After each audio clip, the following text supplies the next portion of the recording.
Good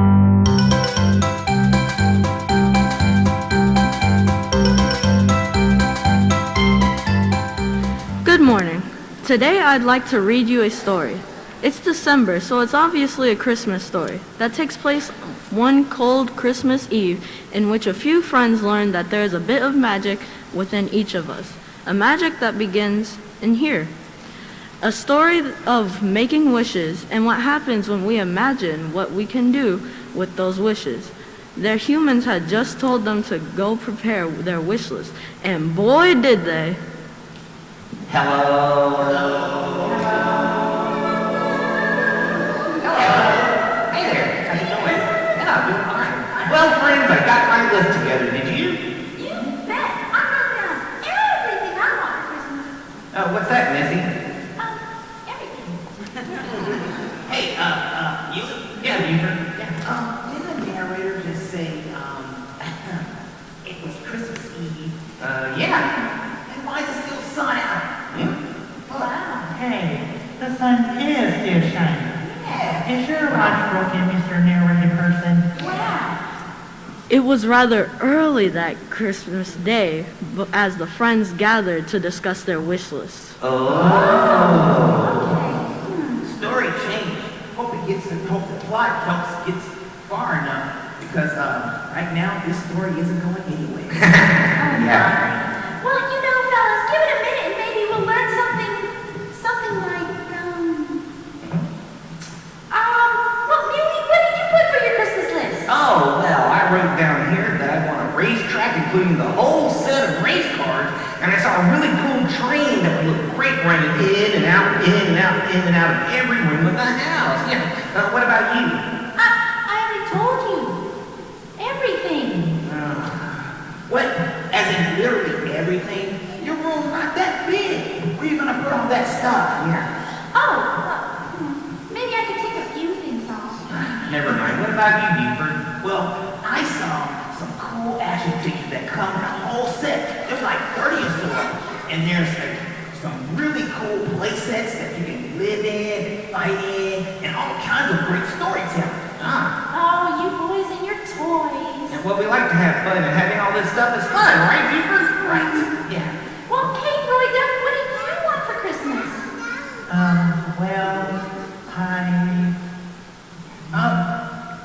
Let me see your paper, Roy. Yeah, don't be bashful. Buford's asking for toys. I'm asking for toys. Missy's asking for everything. Almost everything. I'm erasing a few things. You? Well, it's something, okay? Oh, I guess I can erase a few more. Anyway, Royda, what are you asking for? Let me see. Hey, your paper's blank, Roy. Blank? Well, I was going to write down all this, and then I watched TV with our grown-up, and then I changed my mind about what I want. I didn't write down what I want because I'm not sure I can get it. What do you mean? Well, I know it's okay to want things for you, and I did. But I saw on TV that there are hurting people out there. There are countries not taking care of their citizens. There are people needing a safe place and healthy environment. Some people won't even get to be with their friends and family, but if they have any at all. Some are even going hungry or sick, and well, I began to imagine a world where that's different and better.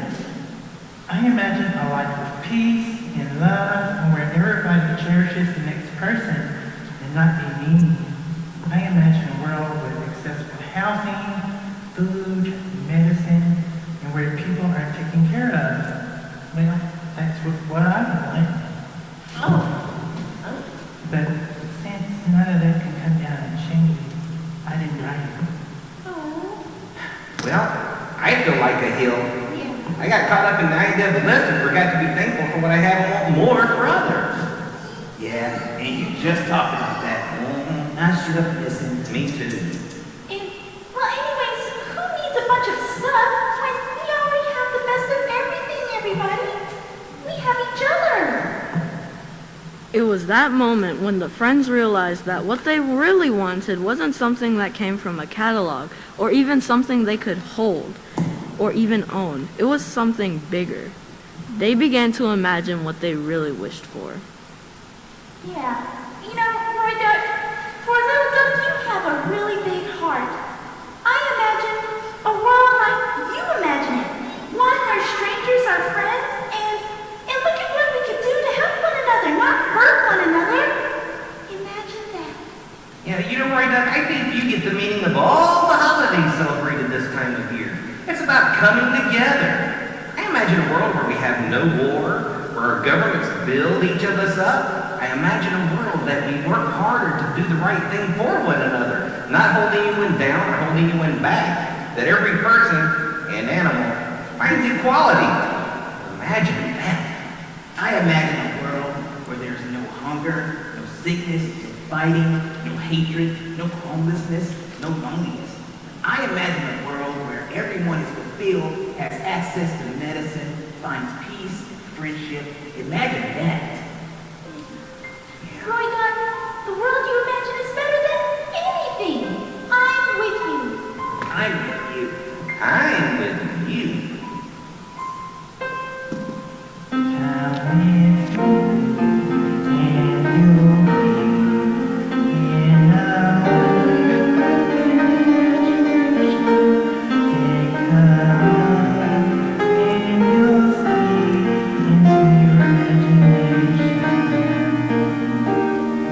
We'll begin with a sling, traveling in the world of my creation.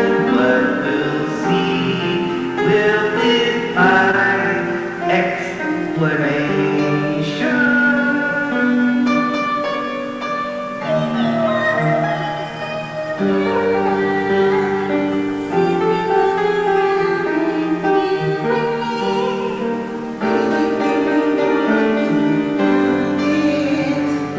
Want to change the world, there's nothing to it. There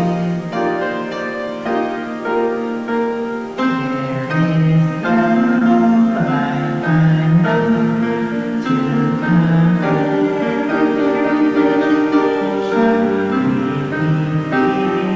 You'll be free if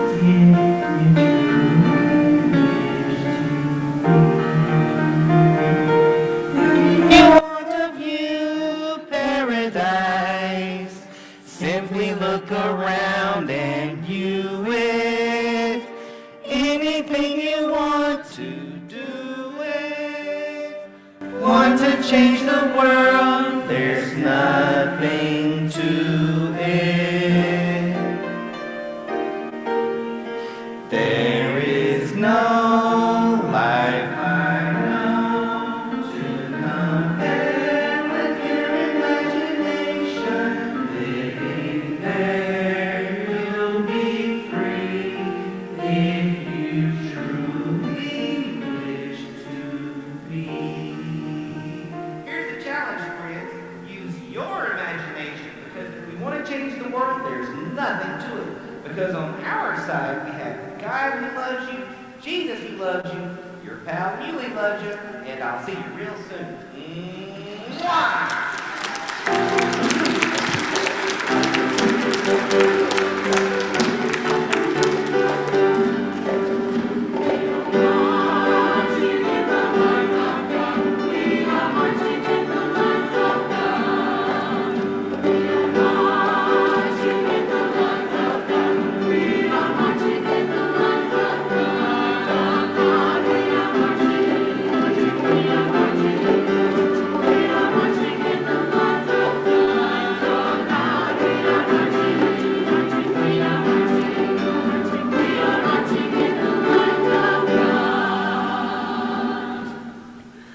Holy moly, that was so wonderful. Kevin. This is AKA Kevin Williams. You want to come up and introduce your buddies? Oops, sorry. Well, hey everybody, good morning. So today I think you guys all know who assists Muley, but these are the best friends a mule could have. First of all, our narrator, Anakin Wade. Buford the Dog's assistant, Martheus Wade. Missy Mule's assistant, Janet Wade. And of course, Roy Duck's assistant, DaMarco Randle. Yay! Thanks, everybody. We love it when you come, and we love watching your young son growing and growing with each performance that we see. Muley and your friends, it's good to have you all here.